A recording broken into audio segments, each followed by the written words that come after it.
High school pa lamang sina Daniela at Cedric nang ligawan siya nito. Nung una ay hindi niya pinapansin ang binata dahil alangan siya rito. Galing sa may kayang pamilya ang binata. Samantalang siya ay anak lamang ng isang janitor at isang labandera. Ngunit hindi yun naging hadlang para ligawan siya ni Cedric. Dahil ginawa nito ang lahat para mapansin niya ito. Pati ang paglipat sa public school na pinapasukan niya ay ginawa rin nito. Doon niya napagtanto na tunay at wagas ang hangarin ng binata sa kanya.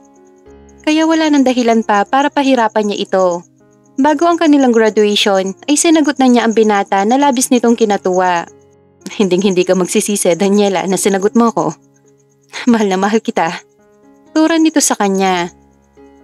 Alam ko naman yon, kaya nga kita minahal, di ba? Pero Cedric, natatakot ako sa mga magulang mo. Paano kung hindi nila ako matanggap bilang girlfriend mo? Dahil isang hamak na dukha lamang ako. Wala silang magagawa dahil mahal kita, Daniela. Kung hindi ka man nila matanggap, wala akong pakialam. Basta ako tanggap kita at mahal kita. Pagpapagaan nito ng kanyang loob kahit na hindi sila sabay na nag-college dahil siya ay huminto muna sa pag-aaral habang ito naman ay nagpatuloy sa college. Tuwing weekend na lamang sila nagkikita at namamasyal. Sapat na yun sa kanya dahil alam naman niya na busy ito sa pag-aaral. Nang sumapit ang kanilang 2 years anniversary bilang magkasintahan ay lumabas sila ng gabing yon para i-celebrate ang kanilang anniversary. Ngunit nabigla siya nang hilingin nito sa kanya na may mangyari sa kanilang dalawa. Ano? Gusto mo may mangyari sa atin? Oo, Daniela. Total 2 taon na naman tayo magkarelasyon. Sapat na panahon na yon para ibigay mo na sa akin ang sarili mo. Seryoso nitong wika sa kanya. Mahal kita, Cedric, pero natatakot ako. At isa pa, hindi ka pa graduate ng college. Paano kung mabuntis mo ako? Nag-aalala niyang tanong sa nobyo. Mag-iingat naman ako, Daniela. At kung sakali man na mabuntis kita, ay nakahanda akong panagutan ka. Dahil mahal kita. Pero Cedric, please, Daniela. Kung mahal mo talaga ako, ibibigay mo ang gusto ko. Dahil sa pagmamahal niya kay Cedric, kaya kahit mali ay binigay niya sa binata ang gusto nito. Nag-check-in sila sa isang hotel. Pagkapasok pa lamang nila ng room, ay kaagad siya nitong siniil ng mainit na halik sa mga labi. Nakaagad naman niyang tinugon. Maingat siya nitong inihiga sa malambot na kama, habang patuloy ito sa paghalik sa mga labi niya. Ilang sandali pa ay naramdaman niya ang mainit nitong mga palad na humahaplos sa kanyang katawan na nagbigay sa kanya ng matinding init. Cedric, pabulong niyang sambit sa pangalan ng nobyo. I love you, Daniela. Hindi ka magsisisi na sa akin mo ibinigay ang iyong sarili. Nang gabing yon ay ilang ulit nilang pinagsaluhan ang maiinit na sandali at hindi siya nagsisi na pumayag siya sa gusto ng nobyo. Simula nang may mangyari sa kanilang dalawa ni Cedric, ay mas lalo nilang minahal ang isa't isa. Walang araw na lumilipas na hindi sila magkausap. Ngunit isang araw, malalakas na katok ang kanyang narinig mula sa kanilang pintuan. Nagmamadali niyang binuksan sa pag-aakalang ang inay niya ito at may nakalimutan lamang. Ngunit ganoon na lamang ang panlalaki ng kanyang mga mata nang makilala kung sino ang kumakatok. Walang iba kundi si Amanda Acosta, ang mama ni Cedric. Nakataas ang kilay nitong tinignan siya mula ulo hanggang paa. Ikaw ba si Daniela Romano? Mataray nitong tanong sa kanya. Opo, ma'am. Aniya sa mama ni Cedric. Hindi na ako magpapaligoy-ligoy pa, babae.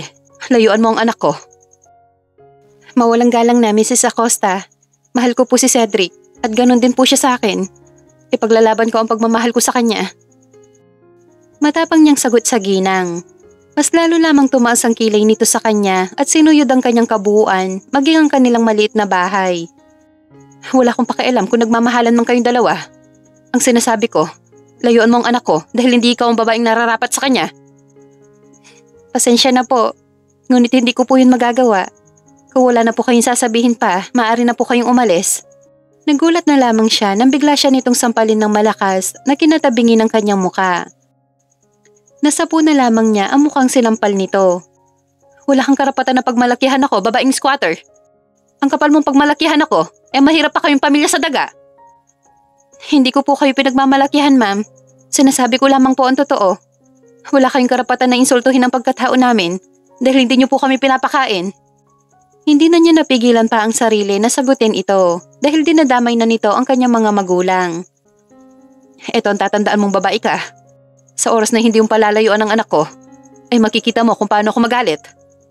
Padabog siya nitong tinalikuran. Samantala, pagdating ng mansyon ay nanggagalaiti pa rin sa galit si Amanda kay Daniela. Dahil matigas ito. Hindi niya ito nadala sa isang salita lamang, bagay na mas lalo niyang kinagagalit sa babae. Hindi ako papayag na ang babaeng squatter na yun ang makatuluyan ng anak natin, Fernando! Galit niyang saad sa asawa. Hayaan mo na lamang kaya, Amanda. Baka naman totoong nagmamahala ng mga bata. Sagot sa kanya ng asawa. Anong hayaan ang pinagsasabi mo dyan? Hindi ko pinag-aral sa mamahaling eskwelahan ng anak natin para magkonobya lamang ito ng mababang uri ng babae. 2 taon ko silang pinagbigyan. 2 taon ako na nahimik sa relasyon nila. Panahon na para paglayuin ko silang dalawa. Bahala ka kung yan ang gusto mo. Basta ako kung sino ang gusto ng anak ko, gusto ko na rin. Ayokong pakialaman ng personal niyang buhay, lalo na pagdating sa babaeng napupusuan nito. Ikaw yan, Fernando, hindi ako.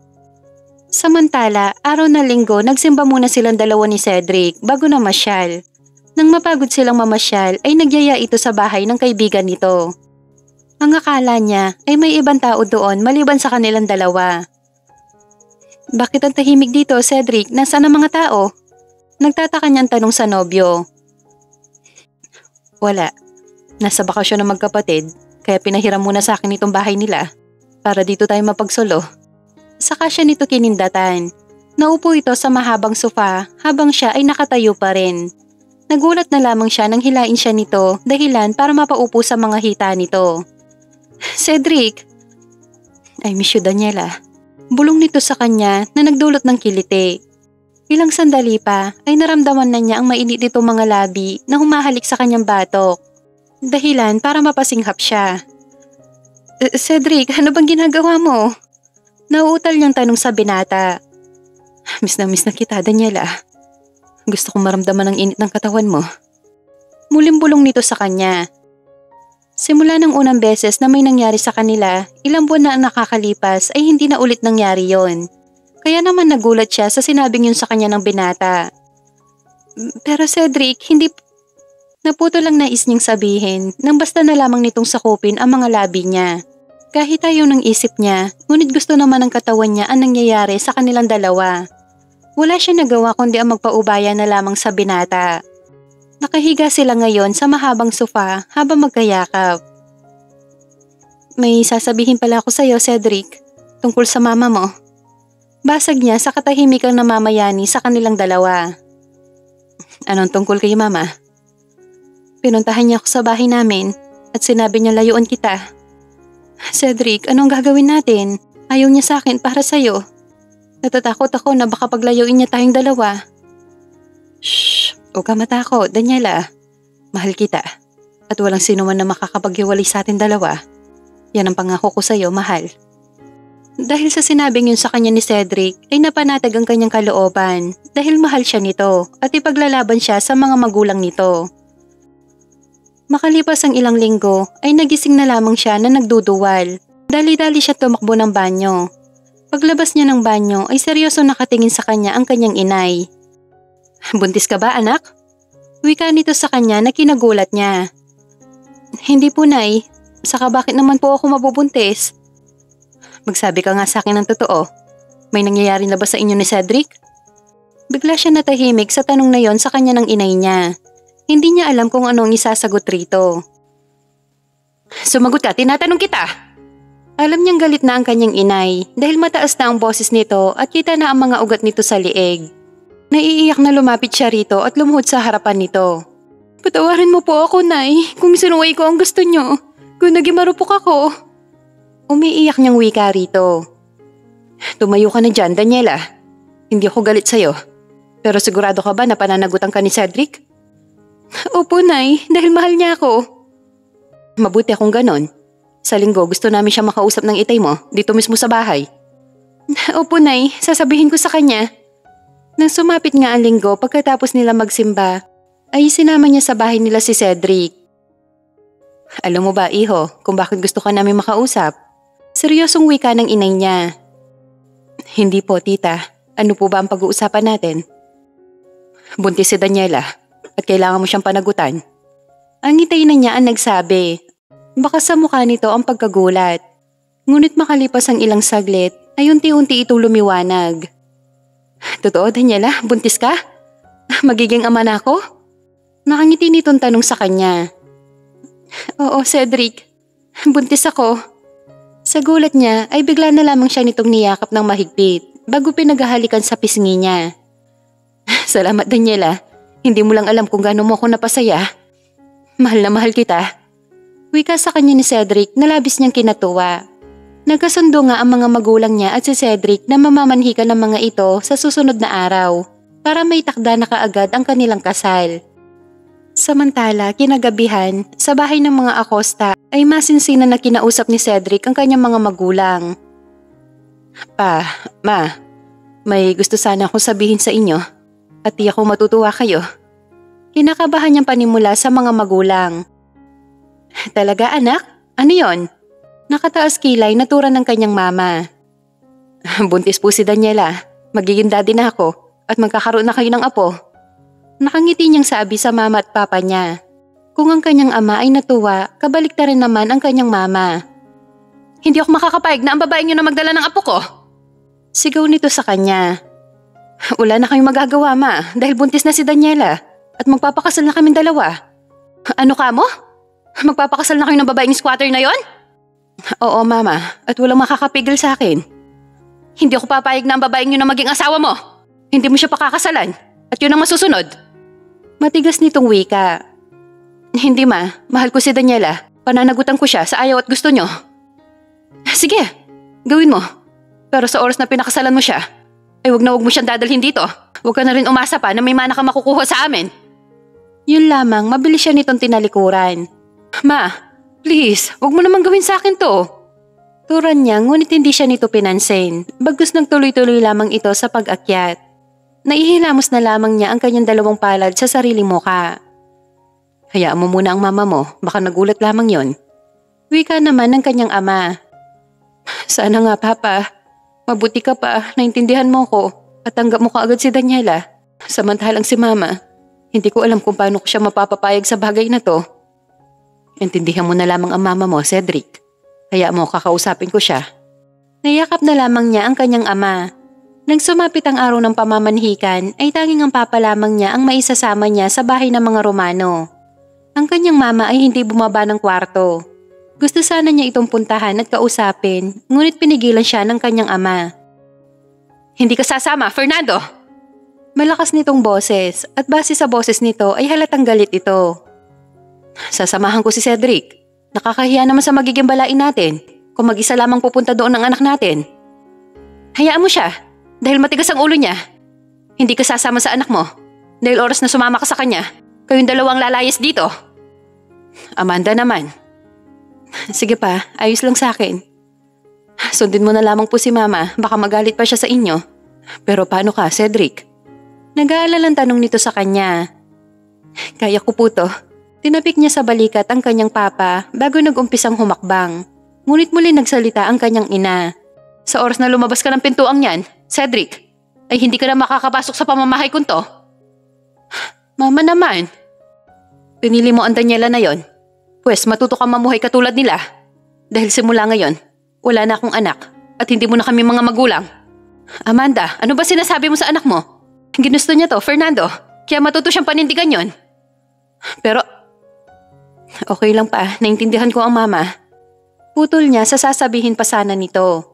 Malungkot siya nagtungo ng kanyang kwarto at nag-impake ng mga gamit niya. Inilagay niya ito sa isang malaking maleta.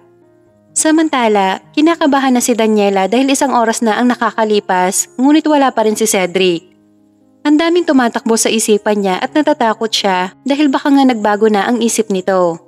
Ilang sandali pa ang nakalipas, nakita niya ang sasakyan nito na paparating na labis niyang kinatuwa.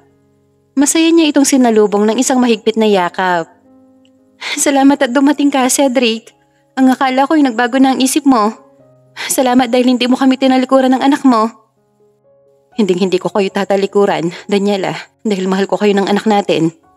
Nakangiti nitong turan sa kanya na nagpasaya ng kanyang puso. Salamat, Cedric. Mahal na mahal din kita. Ginawaran niya ito ng isang halik sa pisngi. Magkahawak kamay silang pumasok sa loob ng bahay nila. Magkatabi silang naupo sa maliit nilang sofa habang nakatayo naman ang kanyang ina at itay. Nasaan ang magulang mo? Sabay na tanong ng mga ito kay Cedric. Magsisinungaling po ako sa inyo kung sasabihin kong busy sila. Kaya hindi sila nakasama dito. Tita, tito, ayaw po nila kay Daniela para sa akin. Ngunit wag po kayo mag-alala. Tuloy po ang pagpapakasal namin dalawa kahit ayaw po ng magulang ko. Mahal ko po si Daniela at ang anak namin. Kaya sila po ang pinili ko. Malungkot nitong wika. Ano nangyari, Cedric? Tanong niya kay Cedric. Itinakwil na ako ng mama ko. Pinalayas na rin niya ako ng bahay.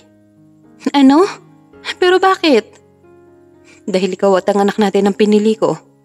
Huwag ka mag-alala, Daniela. Masaya ako na ikaw, kayo ng anak natin ang pinili ko. Mahal ko kayo. Bigla naman siya ng konsensya. Dahil kung hindi dahil sa kanya, ay hindi sana ito itatakwil ng mga magulang nito. Naiiyak siyang niyakap si Cedric. Dahil hindi nito alintana, kahit itakwil pa ito ng mga magulang, mapanindigan lamang sila nito. Dahil sa ginawang yun ni Cedric ay mas lalo niya itong minahal. Maswerte siya dahil siya ang minahal nito. Nang gabing yon ay pinayagan na sila ng mga magulang niya na magtabi sa iisang kwarto. Dahil maliit lamang ang kanyang kwarto, tanging papag lamang ang kanyang higaan. Kaya nahihiya siya kay Cedric. Pasensya ka na, Cedric. Maliit lang itong kwarto ko. Medyo matigas tong papag. Alam ko hindi ka sanay sa ganito. Kaya labis talaga ako nahihiya sa'yo. Ayos lang yan, Daniela. Naintindihan ko naman. Huwag ka mag-alala, hindi naman ako maselan. Kaya ko to. Nakangiti siya nitong niyakap. Salamat sa pag-intindi, Cedric. Hayaan mo habang maliit pa ang tiyan ko, maghahanap ako ng trabaho na maganda-ganda para kahit papano ay malaki-laki din ang sasahurin ko. Ikaw lang ang pinoproblema ko ngayon. Kaya mo bang pagsabayin ang pag-aaral mo at pagtatrabaho? Nag-aalala niyang tanong kay Cedric dahil balak nito magtrabaho para makaipon sila habang maliit pa ang tiyan niya. Hihinto na muna ako sa pag-aaral, Daniela. Sa ngayon, mas priority ko kayong dalawa kaysa sa pag-aaral ko. Pero Cedric, malapit ng graduation mo. Sayang naman kung ngayon ka pahihinto. Okay lang yon, Daniela. Mahalaga kayong dalawa. Samantala, sa bahay ni na Cedric ay hindi naman makatulog si Amanda sa kakaisip sa anak. Kamusta na kaya ang anak ko? Nakakain na kaya siya? Baka naiinitan na siya ngayon at pinapapak ng mga lamok. Nag-aalala ka sa anak natin. Pero pinalayas mo naman. Paano hindi ko siya palalayasin? Pinili niya ang pesteng squatter na babaeng yon. Tignan ko lang kung hanggang kailan niya paninindigan ng desisyon niya. Anong ibig mo sabihin? Wala na siyang allowance na matatanggap sa atin. Pinutol ko na din ang credit card niya, maging ang laman ng bank account niya. Ano, ginawa mo yun sa anak natin? Amanda, kawawang anak natin, hindi ka ba nag-iisip? Nag-iisip ako. Kaya ako nga yun ginawa para bumalik siya dito. Ibabalik ko din naman sa oras na bumalik siya dito at tayo ang piliin niya. Ewan ko sa'yo. Masyado mo naman kinakawawa ang anak natin, Amanda. Pwede ba, Fernando? Tumigil ka nga dyan? Dahil alam ko ang ginagawa ko. Kinabukasan, naghanap nga ng trabaho si Cedric. Ngunit walang tumatanggap sa kanya kahit sa kumpanya ng mga kamag-anak nila. Sinubukan niya sa ibang mga kumpanya ngunit wala pa rin. Ayaw niyang tumigil at mawalan ng pag-asa dahil may mag-ina na siyang kailangan niyang buhayin. Nang araw na yon, wala siyang ginawa maghapon kundi ang maghanap ng trabaho. Ngunit bigo siyang matanggap. Bago umuwi ay dumaan muna siya ng mall para mag-withdraw at bumili ng mga groceries. Ngunit bigla siya nang hina nang malaman na nakahold ang kanyang bank account. Alam niyang ang mama lang niya ang pwedeng gumawa nun. Napapuntong hininga na lamang siya dahil hindi niya maintindihan ang kanyang ina. Kung bakit ayaw nito kay Daniela samantalang napakabait nito at mapagmahal sa mga magulang. Papatunayan ko sa inyo, Mama.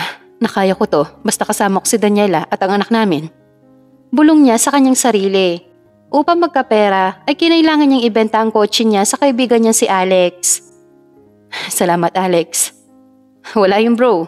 Pero ikaw ang iniisip ko, mahihirapan ka kapag wala na sa'yo yung kotse mo. Wala kong hindi kakayanin para sa mag-ina ko. Mahal na mahal mo nga talaga si Daniela. Pero ang tanong, hanggang kailan ka mahihirapan para sa pagmamahal mo sa kanya? Walang mahirap para sa akin. Basta magkasama kaming dalawa at ng anak namin. Dahil sila ang magiging lakas at sandalan ko. Madamdamin niyang wika sa kaibigan. Ilang araw na ang nakalipas, ngunit wala pa rin siyang nahahanap na trabaho. May pagkakataon nga na gusto na niyang sumuko. Ngunit kapag naaalala niya ang mag-ina niya, ay kagad niyang sinasabi na kaya niya. Hanggang isang araw napadaan siya sa isang building na ginagawa at may nakapaskil doon na wanted labor. Nakangiti siya nagtanong sa isang lalaki kung bakante pa ba. Napangiti siya nang sabihin nitong oo. Talaga kuya, bakante pa yan? Oo nga, bakit? Sino ba ang papasok na labor? Ako po. Nakangiti niyang sagot sa lalaking kausap. Ikaw? Naku, baka hindi mo kayanin. Mahirap na trabaho ang pagle-labor, saka ang bata mo pa para sa trabahong to. Wika nito sa kanya. Kaya ko po para sa mag-ina ko. Please po, tanggapin niyo na ako. Kailangan na kailangan ko talaga ng trabaho dahil buntis po ang asawa ko. Pangako, gagalingan ko po. Tanggapin niyo lamang po ako. Mahaba niyang wika sa lalaki. Sige, pero titignan ko muna kung qualified ka talaga sa trabahong to. Dahil kung hindi, pasensyahan na lamang tayo. Sige po, salamat po. Binigyan siya nito ng 1 linggong training, kaya naman ginawa niya ang lahat para ma-impress ito sa kanya at nagtagumpay naman siya. Kahit mahirap at mabigat ang trabaho, ay kinaya niya para sa mag-ina niya. Makalipas ang 1 buwan ay nagpakasal silang dalawa ni Daniela sa simbahan.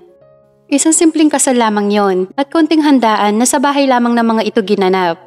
Inimbitan niya ang kanyang mga magulang ngunit hindi naman dumating na labis niyang kinalungkot. Nang matapos ang kanilang kasal ay naisipan nilang dalawa ni Daniela na bumukod ng tirahan para may privacy silang mag-asawa, bagay na sinang-ayunan naman nito. Nakakita sila ng maliit na apartment na sapat lamang sa kanilang mag-asawa. Salamat mahal ko, dahil kahit hirap ka na, hindi ka pa rin sumusuko. Bakit naman ako susuko? Ngayon pa na 3 buwan na lamang ay manganganak ka na? Napakaswerte ko talaga sa iyo, mahal, dahil hindi mo kami pinapabayaan. Salamat. Siyempre, dahil mahal ko kayo at lahat gagawin ko para sa inyong dalawa. Siya nga pala, simula ngayong linggo, huwag ka nang pumasok sa palengke, ha? Masyadong malaki na ang tiyan mo, baka mahirapan ka nang gumalaw-galaw. Sa susunod na buwan na lang ako titigil, mahal. Sayang ang kikitain ko, saka kaya ko pa naman. Sigurado ka? Oo naman, ako pa ba? Okay, sige. Basta kapag hindi mo na kaya, tumigil ka na. Ayoko mapahamak kayong dalawa dahil mahal ko kayo. Opo, at mahal na mahal ka rin namin. Nang sumapit ang araw ng kanyang panganganak, ay abot-abot ang kabang nadarama niya. Mabuti na lamang at hindi siya iniwan ni Cedric dahil doon siya kumukuha ng lakas ng loob. Ilang oras na lang, Cedric, lalabas na ang baby princess natin. Excited na akong makita at mahawakan siya. Ako din, Daniela. Niyakap siya nito na lalong nagpagaan sa kanyang loob. Makalipas ang 2 oras ay normal niyang isinilang ang kanilang cute na baby girl na pinangalanan nilang princess. Dahil para sa kanilang dalawa ni Cedric ay ito ang prinsesa nila. 5 years later. Kakalabas lamang nilang mag-ina sa simbahan na may makabanggaan siyang isang lalaki. Pasensya na sir, hindi kita napansin. Hingi niya ng paumanhin sa lalaki. It's okay. By the way, I'm Carl. And you are? Pagpapakilala nito sa kanya sabay lahat ng palad. Daniela, maigsi niyang tugon sa lalaki. Nice name, bagay sa'yo. Nakangiti ito habang titig na titig sa mukha niya. Naiilang siyang ngumiti dito at nagpaalam. Naramdaman niya nakatingin pa rin ito sa kanya kahit nakatalikod na siya. Habang naglalakad siya ay nakita niya ang anak niyang tumatakbo habang papalapit sa kanya. Careful anak, baka madapa ka at matapon sa damit mo yung ice cream mo. Sorry po mama, excited lang po ako napuntahan si papa sa work niya. Ikaw talaga, ang akala mo naman ay ilang araw mo nang hindi nakikita ang papa mo. Kanina lang naman, dahil tulog ka pa nang umalis siya. Kahit na mama, miss na miss ko kaagad si papa eh. O siya, sige na, tara na, puntahan na natin siya para makita mo na ang papa mo. Yehey! Tuwang-tuwa pa ito habang nilalantakan ng ice cream. Samantala, nasupresa si Cedric nang dumating ang kanyang mag-ina. May dala itong pananghalian. Kaagad na nagpabuhot sa kanya si Princess habang walang tigil ang bibig sa kakakwento. Napakadaldal nitong bata at masayahin. Mana kay Daniela. Hindi naman nagtagal ay kaagad na nagpaalam sa kanya si Daniela dahil tatanghaliin ang mga ito sa pag-uwi. Isang araw, napansin ni Daniela na may bagong lipat na sa katabi nilang apartment. Ngunit hindi pa niya nakikita kung sino ang bago nilang kapitbahay. Talaga? May nakatira na pala dyan sa tabi natin? Oo, Cedric. Sana nga may anak din para may kalaro si Princess. Para hindi na pupunta sa dulo kasi masyadong malayo doon. Sa bagay, sana mabait, gaya na mag-asawang umalis. Sana nga. Pagsapit ng hapon, habang nagwawali siya ng bakuran, ay napansin niyang bukas ang pintuan ng katabi nilang apartment. Ngunit ganoon na lamang ang panlalaki ng mga mata niya nang makilala kung sino ang nakatira. Hi, Daniela, small world, dito ka din ba nakatira? Nakangiti niyang wika sa lalaki na walang iba, kundi ang lalaking nakabanggaan niya kahapon sa simbahan. Oo, dito kami nakatira sa katabi mo. Talaga? Hindi ko inaasahan na magiging kapitbahay ko pala magandang babaeng nakabanggaan ko kahapon. Ang nagpagulo ng isip ko. Nagulat pa siya nang bigla nitong hawakan ang isa niyang kamay na kaagad niyang hinila. Pasensya na, pero may asawa na akong tao. Kung hindi mo mamasamain, ay maiwan na kita dito.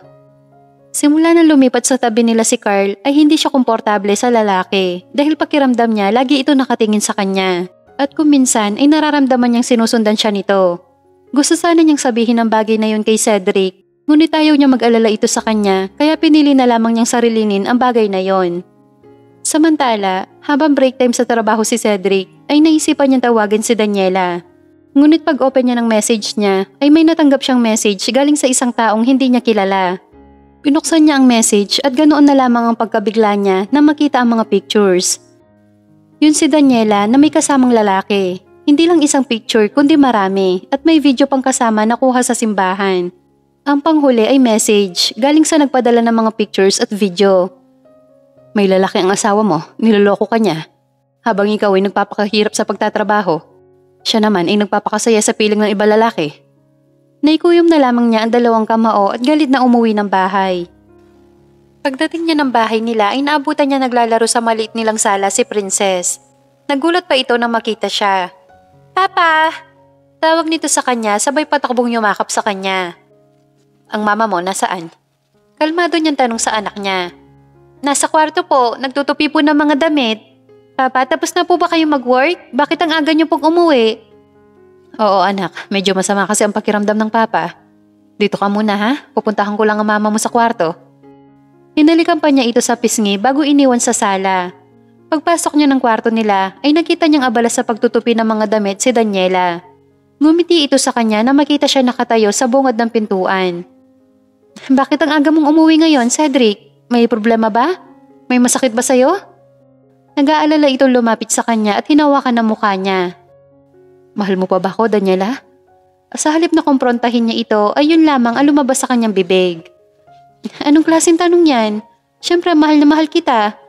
Saka tatagal ba tayo ng 5 years kung hindi kita mahal? Kung hindi natin mahal ang isa't isa? Hindi ba ako ipagpapalit sa lalaking may pera?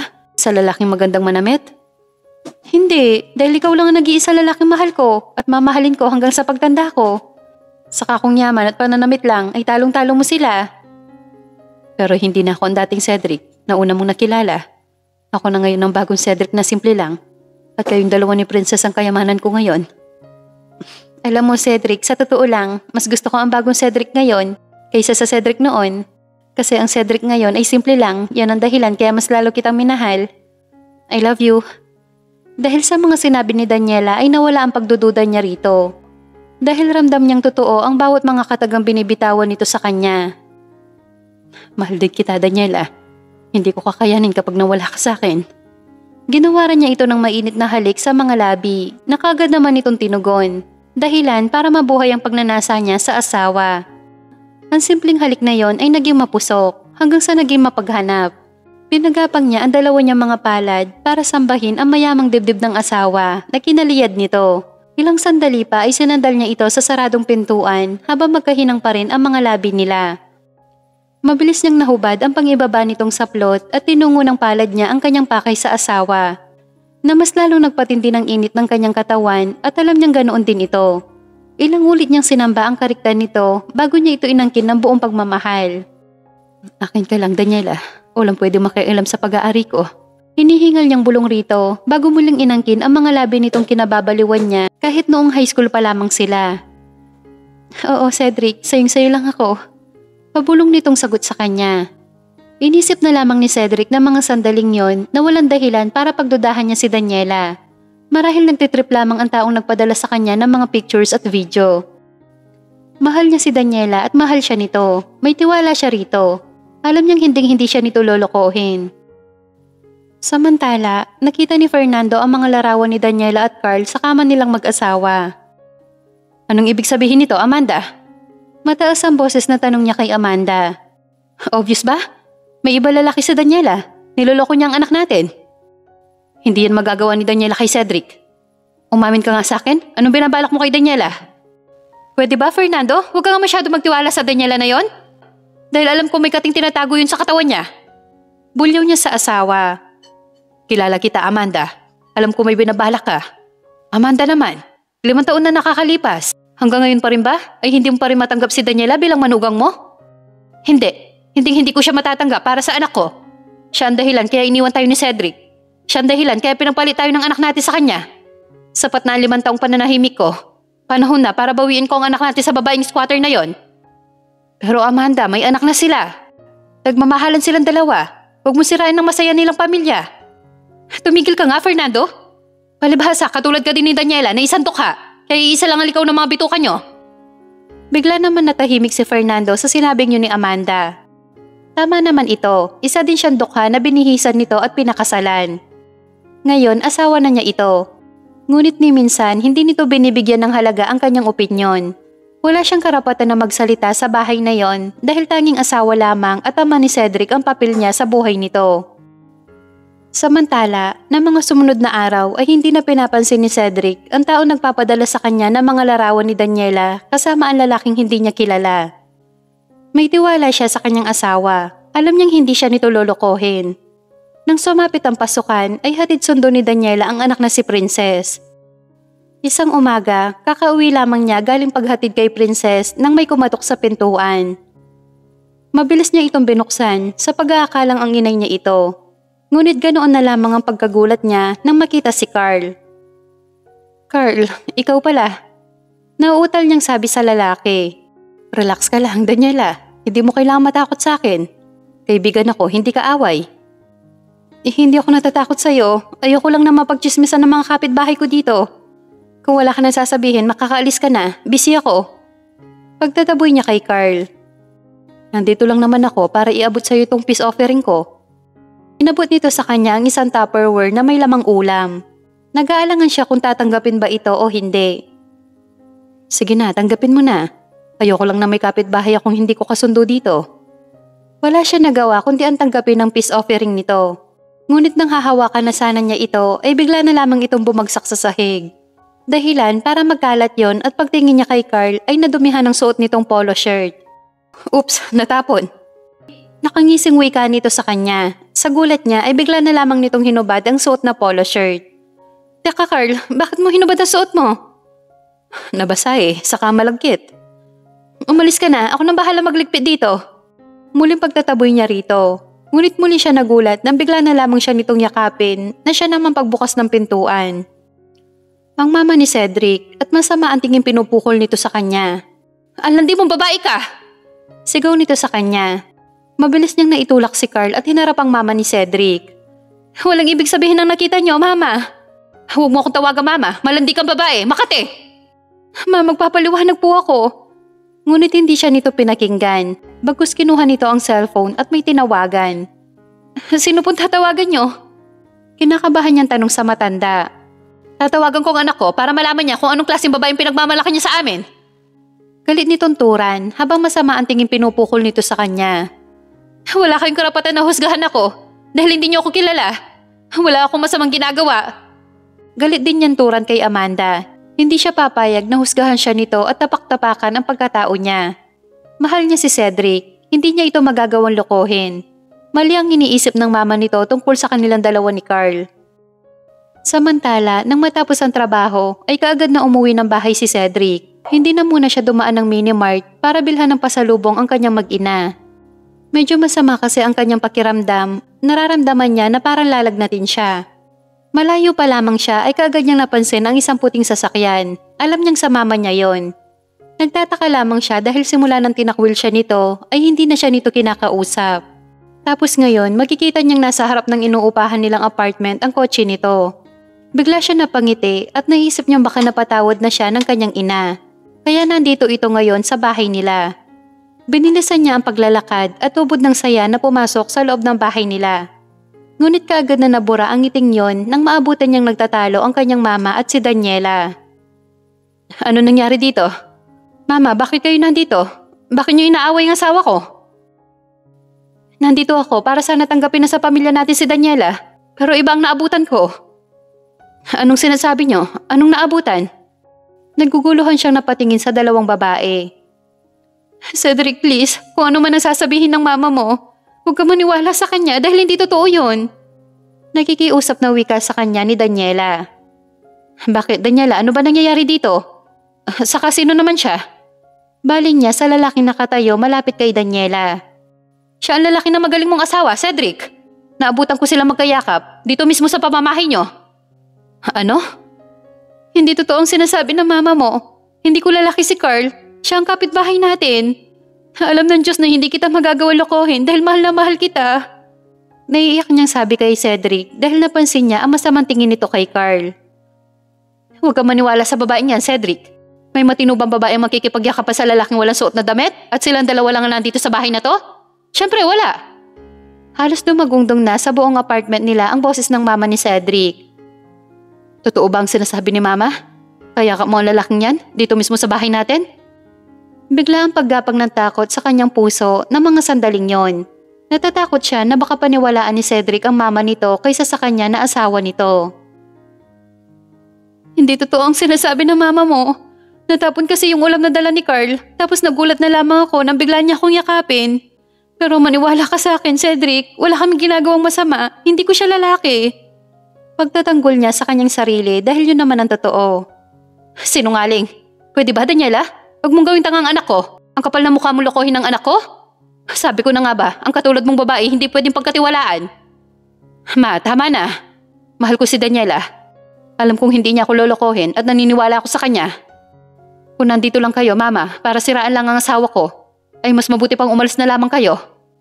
Pagtataboy niya sa kanyang ina. Alam niyang kabastusan yon pero wala siyang magagawa. Cedric, anak, naririnig mo ba ang sinasabi mo, ha? Paniniwalaan mo ang babaeng yan kaysa sa akin na ina mo? Yes, mama. Dahil alam ng puso ko na hindi ako lolokohin ni Daniela. At sapat na ang 5 taon namin pagsasama para mapatunayan ko yon. Hinawakan niya ang kamay ni Daniela at dinala niya yon sa kanyang dibdib. Salamat, Cedric. Pinaniwalaan mo ko. Salamat. Hindi na napigilan pa ni Daniela ang umiyak sa harapan ng asawa niya. Tama na. Hindi mo kailangan umiyak. Dahil kahit anong mangyari, ikaw ang paniniwalaan ko, okay? Masuyo niya itong niyakap bago hinalikan sa pisngi. Ang tanga mo, Cedric! Nagpapauto ko sa babaeng malandi na yan! Tama na, ma. Please, nakikiusap ako sa inyo. Tigilan niyo na si Daniela dahil wala siyang ginagawang masama sa inyo. Hindi ako nagsisinungaling sa'yo, anak. Dahil kumuha ako ng private investigator na siya magbabantay dyan sa magaling mong asawa. Hindi ba may nagsisend sa'yo ng mga pictures ni Daniela at ng lalaki niya? Bigla siya natigilan at napaisip. Bakit niyo alam ang tungkol sa bagay na yan? Dahil ako ang nag-utos sa kanya. Kaya ako nandito para hulihin sila sa akto. At hindi ako nabigo, Cedric. Dahil nahuli ko sila magkayakap.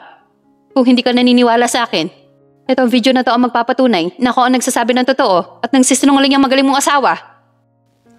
Anong video? Naguguluhan niyang tanong sa kanyang ina. Seryoso ito lumapit sa kanya at iniabot ang cellphone nito. Panoorin mong mabuti, Cedric, kung paano ka lokohin ng babaeng yan. Kung gaano siya kalanding babae. Gigil nitong wika sa kanya. Wala sa sariling kinuha niya ang cellphone. Halos manlaki ang kanyang mga mata nang makita si Daniela na kayakap ang lalaking nakahubad na ngayon ay nasa harapan pa rin nila. Sa labis na galit, naibato niya ng malakas ang kawawang cellphone. Nagtatanong ang mga mata niya na tumingin kay Daniela. Nakita niya ang mga luhang umaagos roon. Anong ibig sabihin niyan, Daniela? Ano? Niloloko mo ba ako habang wala ako dito? Namalayan na lamang niya na may mga luhang nagbabadyan tumulo sa kanyang mga mata. Hindi kita niloloko, Cedric. Siyang yumakap sa akin pero saglit lang yon dahil... Pwede ba, Daniela? Huwag mo nang bilugin ang ulo ng anak ko. Dahil bistado ka na. Isa kang babaeng malandi na hindi marunong makontento sa isang lalaki. Bakit, Daniela? Dahil ba wala ng perang anak ko? Kaya nagawa mo siya lokohin? Singit ng mama nito na labis na nagpatindi ng galit na nararamdaman niya sa matandang babae.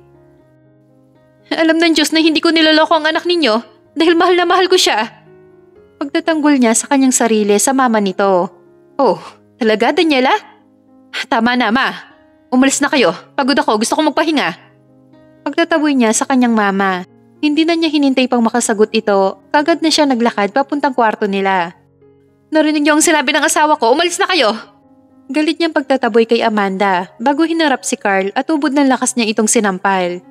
Nagulat pa ito sa ginawa niya pero wala siyang pakialam. Dahil kung tutuusin, kulang pa ang sampal na yon sa problemang ginawa nito sa kanilang mag-asawa. Nagmamadali niyang sinundan sa kwarto si Cedric. Naabutan niya itong nakaupo sa kama. Cedric, pwede ba tayong mag-usap? Pagod ako, Daniela. Gusto kong magpahinga. Maiksi nitong tugon sa kanya. Ngunit hindi siya nagpatinag dahil wala naman siyang ginagawang masama para magalit ito sa kanya. Cedric, tungkol sa video na yon, hindi yun totoo. Oo, niyakap ako ni Carl pero hindi ko yun gusto. Sa totoo lang nagulat pa nga ako sa ginawa niyang yon. Tapos nang tinataboy ko na siya ay siya naman pagdating ng mama mo. Hindi ko alam kung dapat ba kitang paniwalaan, Daniela. Ilang linggo nang may nagsisend sa akin ng mga litrato mo kasama ang lalaking yon. Pero wala ka narinig sa akin dahil pinagkakatiwalaan kita. Dahil asawa kita at mahal kita. Pero iba yung nasa video. Magkayakap na kayong dalawa at dito pa mismo sa loob ng pamamahay natin. Kayong dalawa lang ang tao dito at kahit ano pwede niyong gawin. Maniwala ka sa akin, Cedric. Hindi kita bang gagawin lokohin. Mahal kita, mahal na mahal kita, Cedric. Kung ano man ang nakita mo, walang ibig sabihin yon. Dahil kahit kailan, hindi kita lolokohin. Hindi ako gagawa ng isang bagay na ikakasira natin dalawa. Sana nga, Daniela. Dahil hindi ko alam kung anong pwede kong gawin sa'yo sa oras na niloloko mo ko. Akmang hahawakan sana niya si Cedric pero umiwas ito sa kanya. Simula ng araw na yon ay naging malamig na ang pagkikitungo nito sa kanya. Hindi na rin ito tumatabi sa kanya sa pagtulog. Sa sofa na ito natutulog at halos gabi na lamang sila nagkikita. Nasasaktan siya sa pagbabago nito sa kanya pero wala siya magawa kundi ang tiisin yon dahil mahal niya ito. Matuling lumipas sa mga araw at 3 buwan na pala ang nakakalipas simula nang mangyari yon. Hanggang ngayon, hindi na siya kinikibo ni Cedric.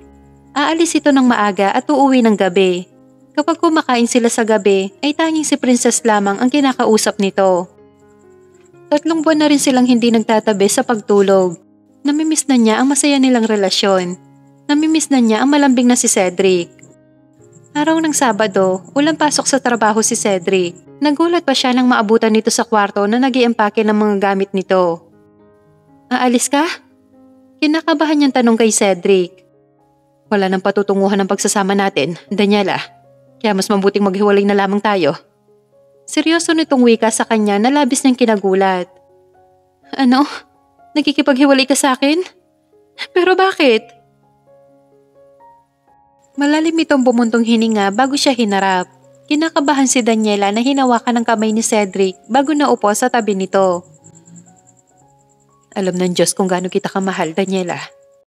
Saksi siya sa mga pagsubok na pinagdaanan natin dalawa para umabot tayo ng 5 taon sa pagsasama natin. Pero may mga bagay na mahirap nang ayusin, lalo na kung nawala ang salitang tiwala. Alam mo ba kung bakit hindi kita kinakausap sa loob ng 3 buwan? Dahil gusto kong kumbisihin ang sarili ko na kaya ulit kitang pagkatiwalaan gaya ng dati. Pero kahit anong kumbinsi ang gawin ko, ay paulit-ulit kong nakikita ang imahin yung dalawa ng lalaking yon. Kung paano kanyang yakapin, kung paano ka magkipagnitian sa kanya sa harap mismo ng simbahan.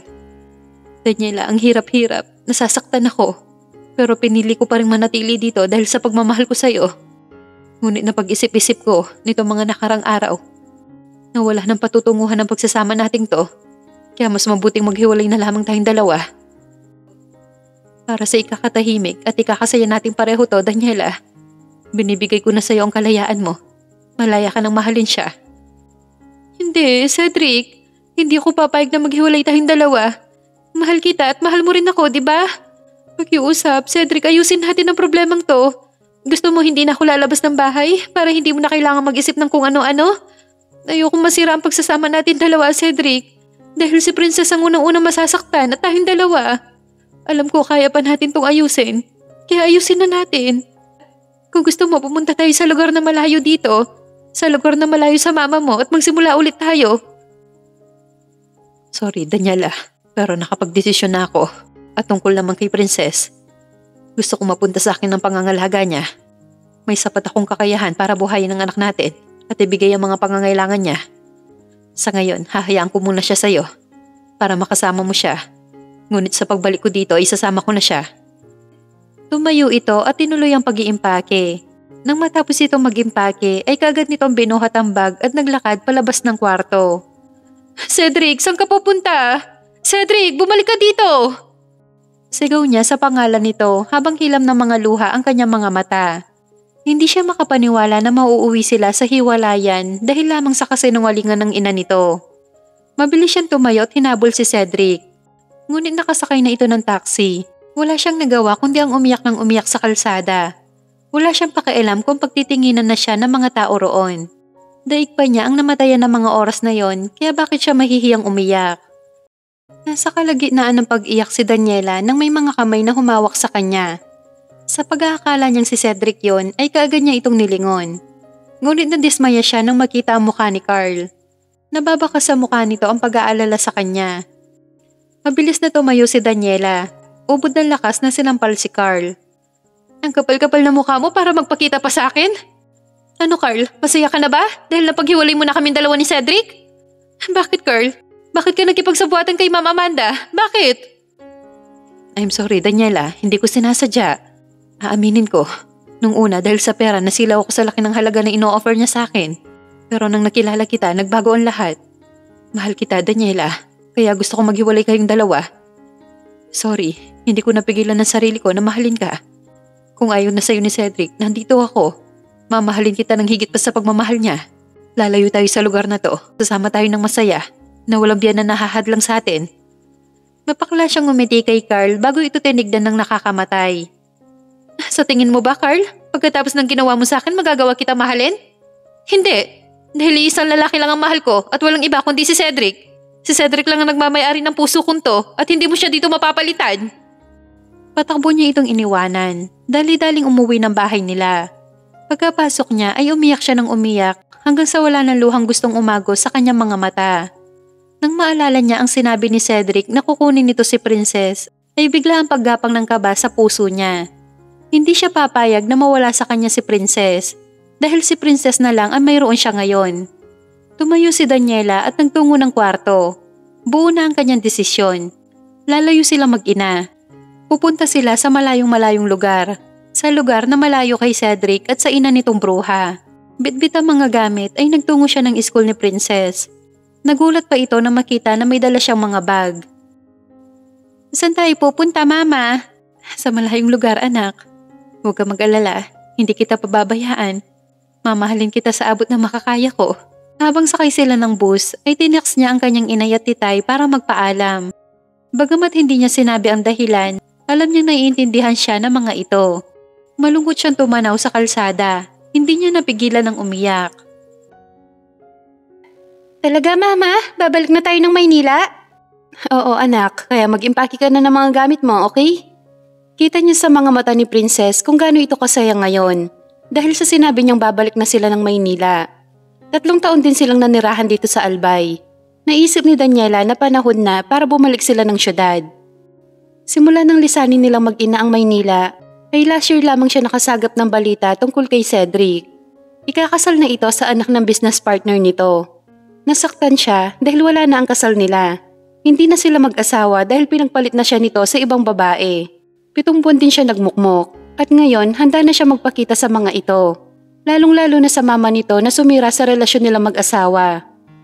Kinabukasan, maaga silang bumiyahe paluwas ng Maynila.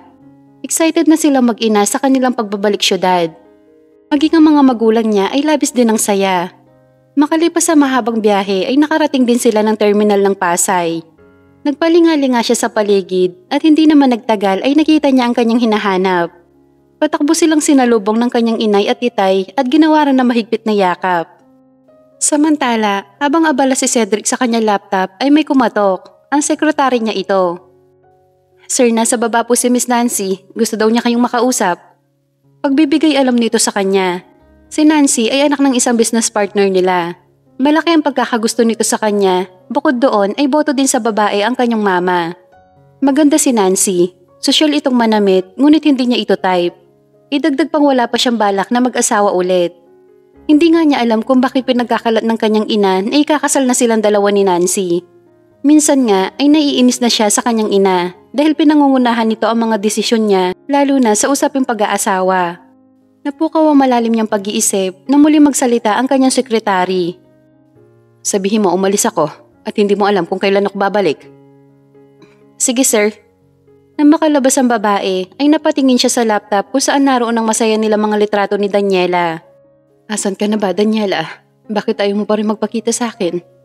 3 taon nang nakakalipas. Sana naman bumalik na kayong dalawa ni Princess. Kausap niya sa larawan habang hinahaplos sa mukha ng kanyang mag-ina. Samantala, na mga sumunod na araw ay puspusan na ang paghahanap ni Daniela ng trabaho.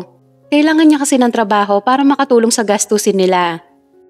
Dahil high school graduate lamang ang natapos niya, kaya naisipan na lamang niya mag-apply na lamang ng janitress sa isang malaking kumpanya. Kinakabahan siyang pumasok sa malaking building na yon. Hindi niya mawari kung bakit abot-abot ang kabang nararamdaman niya ng mga sandaling yon. Nagtanong siya sa information kung saang floor ang opisina ni Mrs. Santos ang mag-i-interview sa kanya. Saglit siyang pinagmasdan ng babae. Tinanong nito kung ano ang pangalan niya. Nang sabihin niyang Daniela Romano, ay nakita niya ang pagsilay ng ngiti sa mga labi nito. Hindi na kasi niya ginagamit ang last name ni Cedric. Dahil hindi naman niya ito asawa at isa pa ayaw niyang ipangalandakan sa buong mundo na naging asawa niya ang nag-iisang anak ni Amanda Acosta. Tanggap na po kayo ma'am at pwede na po kayo magsimula bukas. Nakangiti nitong wika sa kanya. Naguguluhan siyang tumingin sa babae. Nagtataka siya paano siya natanggap kaagad hindi pa naman siya na-interview. At isa pa wala pa siyang experience sa pagiging janitress. Akman tatanungin sana niya ang babae, ngunit may kausap na ito sa telepono. Narinig pa niyang tinawag nitong boss si J.A. Naiiling na lamang siya lumabas ng building na yon. Lingid sa kanyang kaalaman, may mga matang nakatingin sa kanya sa di kalayuan. Kinabukasan, sinadya niya maagang pumasok para matuwa sa kanya ang boss niya at bilang pasasalamat na din dahil tinanggap kaagad siya nito sa trabaho. Sa comfort room siya na-assign. Nakilala niya ang kasamahang si Laila. Mabait at madaldal ito, kaya kaagad niya itong nakagaanan ng loob. Sabi mo kanina, Laila, matagal ka na nang datrabaho dito. Ilang years na ba? 4 na taon na. Si Madam Ian nagmamalakad nitong kumpanya. Pero ngayon ang gwapo na niyang anak at sobrang bait niya, Daniela. Kinikilig pa ito habang nagkukwento sa kanya. Mabuti naman kung ganon na mabait ang boss natin. Anong itsura niya? Napakagwapo niya, Daniela. Mas gwapo pa siya kay Piolo Pascual. Yung mga mata niya mapupungay, yung ilong niyang napakatangos, at syempre yung mga labi niyang kay sarap halikan. Alam mo ba, patay na patay nga sa kanya yung bruhang Nancy na yun eh. Mabuti na lang at mukhang hindi naman type ni boss ang babaeng yon. Mahaba nitong kwento, at sa tingin niya, marami pa itong alam sa buhay ng boss nila. Bakit naman bruha ang tawag mo dun sa Nancy? Naiintriga niyang tanong kay Laila. Basta, mahirap paliwanag.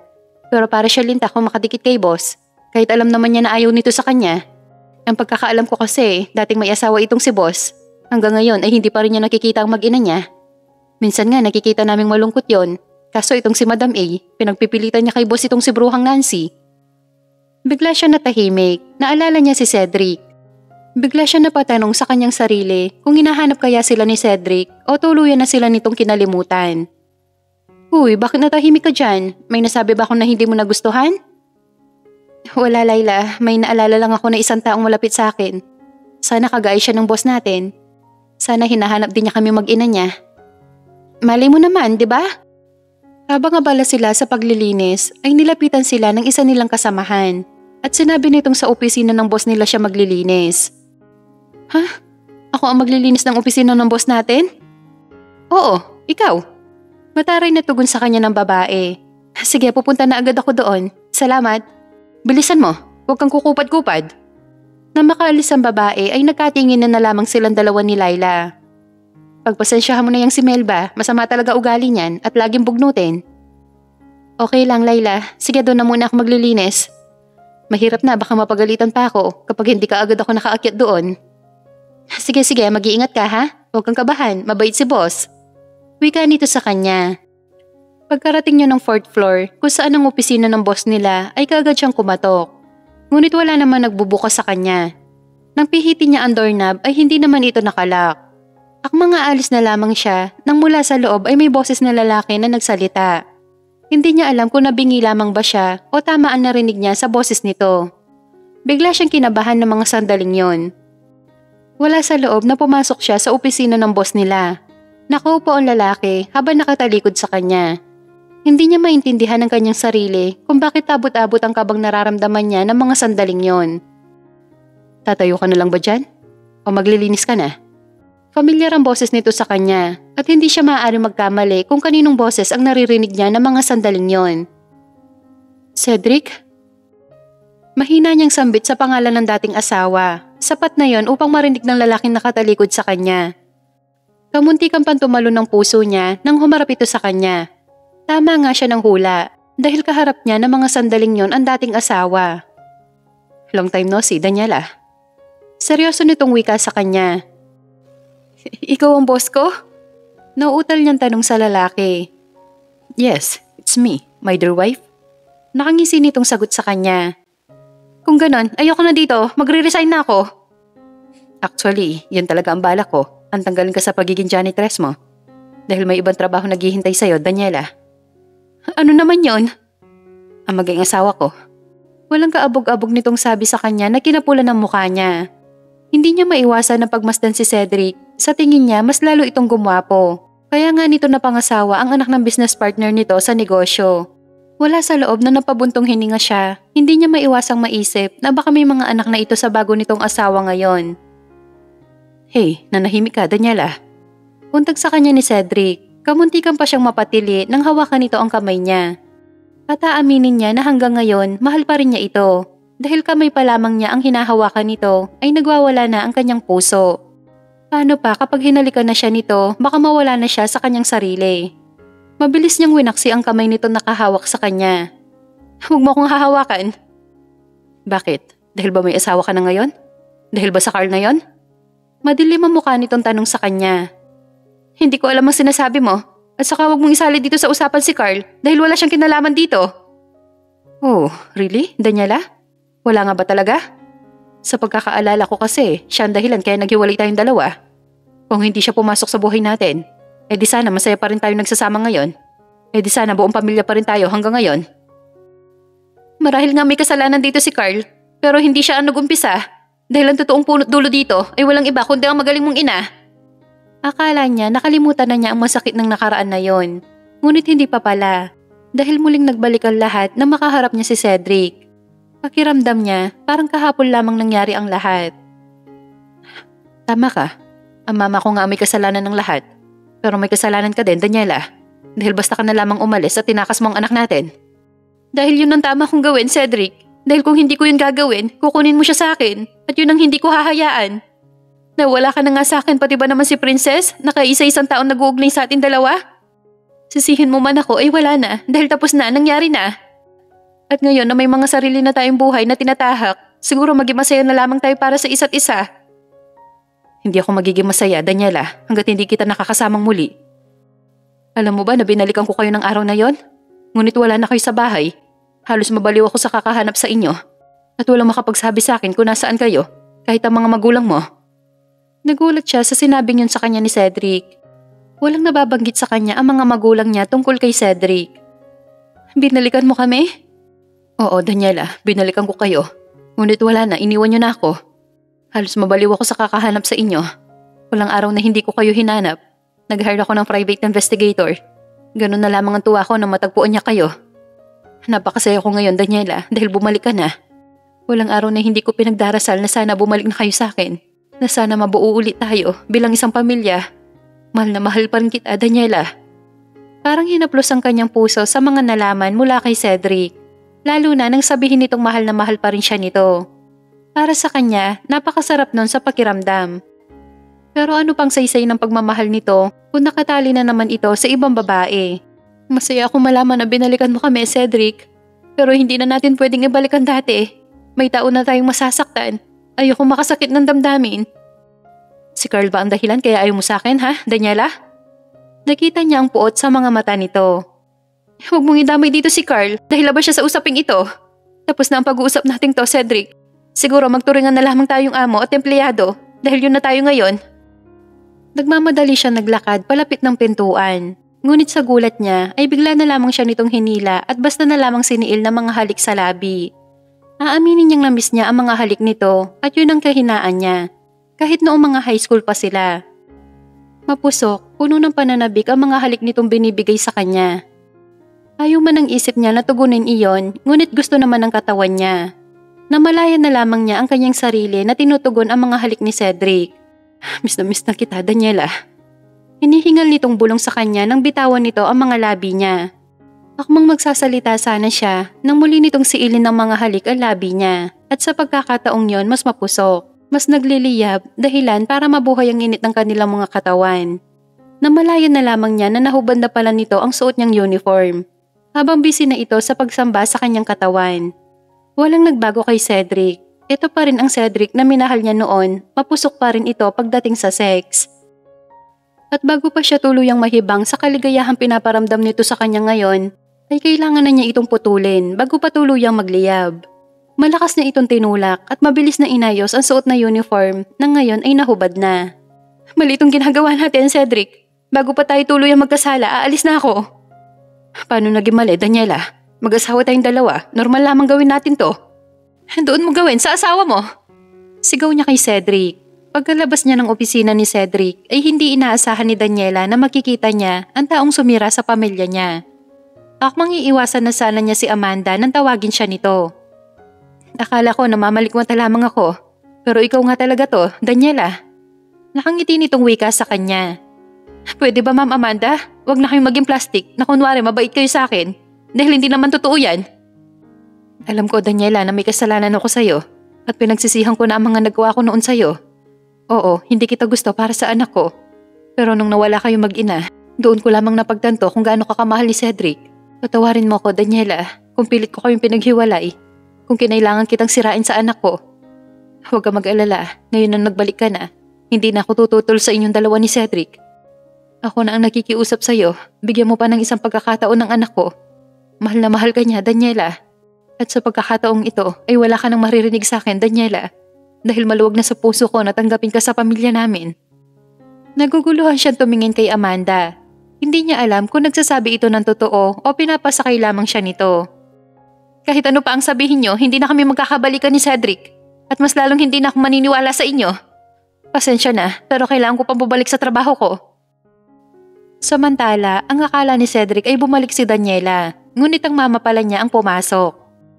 So, nakita na pala kayo ni Daniela? Yes, ma. At galit siya sa akin. Hindi lang yon, mukhang sila na talaga ni Carl. Wala kang dapat na ikaine, Cedric, dahil malaya pa si Daniela at never naging sila ni Carl. Masayang kwento sa kanya ng mama niya. Paano niyo nasabi? Dahil nagkita kami ni Carl, sinabi niya sa akin na tinanggihan ni Daniela ang pag-ibig niya. Suyuin mo na ang asawa mo, Cedric. Sige na, sundan mo na siya. Baka mawala na naman yon. Ikaw din, baka hindi mo na siya mahanap. Biro pa nito sa kanya. Samantala, habang abala sa paglilinis ng CR si Daniela, ay bigla na lamang may yumakap sa likuran niya. Ganoon na lamang ang pagkagulat niya nang makita si Cedric. Ano ba? Bakit mo ko niyayakap? Dahil gusto ko yakapin ang maganda kong asawa. Ano ba sinasabi mo, ha? Hindi mo na ako asawa dahil nagpakasal ka na sa ibang babae at pinagpalit mo na ako. Sino may sabi sa'yo niyan? Ipapakulong ko. Napanood ko sa TV at kalat din sa mga magazine. Ngayon mo sa akin sabihin na hindi totoo yon. Hindi yun totoo, Daniela. Dahil ikaw lang ang nag-iisang asawa ko. Mahal kita, Daniela, at walang makakapalit sa'yo dito sa puso ko dahil nag-iisa ka lang. Mahal na mahal kita. Bumalik ka na sa akin dahil namimiss na kita. Sige, bibigyan kita ng second chance. Pero may kondisyon ako at kailangan mo yung gawin dahil kung hindi, hindi ka na makakabalik sa buhay ko. Nakangiti niyang wika kay Cedric. Kahit anong kondisyon pa yan, Daniela, gagawin ko. Bumalik ka lamang sa akin. Talaga? Yes, Daniela. Sabihin mo lang kung ano yon at gagawin ko kaagad, kahit ngayon din. Gusto ko ligawan mo ulit ako, Cedric. Akala ko naman kung ano na. Yan lang ba, Daniela? Oo, yan lang. Saka pwede ba? Huwag ka nga magyabang dyan. Habang naglalakad siya, pakiramdam niya lutang ang kanyang isip. Dahil excited na siya sa gagawin paliligaw sa kanya ni Cedric.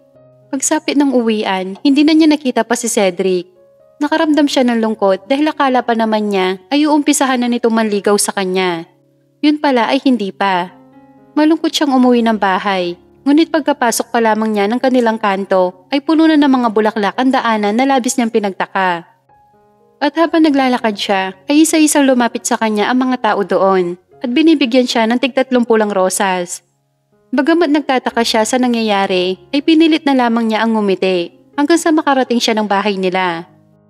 Napawaw pa si Daniela nang mapatingin sa bahay nila dahil para na silang magtatayo ng buong flower shop sa sobrang dami ng mga bulaklak. Nagustuhan mo? Tanong sa kanya ng familiar na boses. Alam niya kung kaninong boses yon. Cedric? Sambit niya sa pangalan nito. Lumapit ito sa kanya at inabutan siya nito ng 30 rosas na malugod naman niyang tinanggap. I love you, Daniela.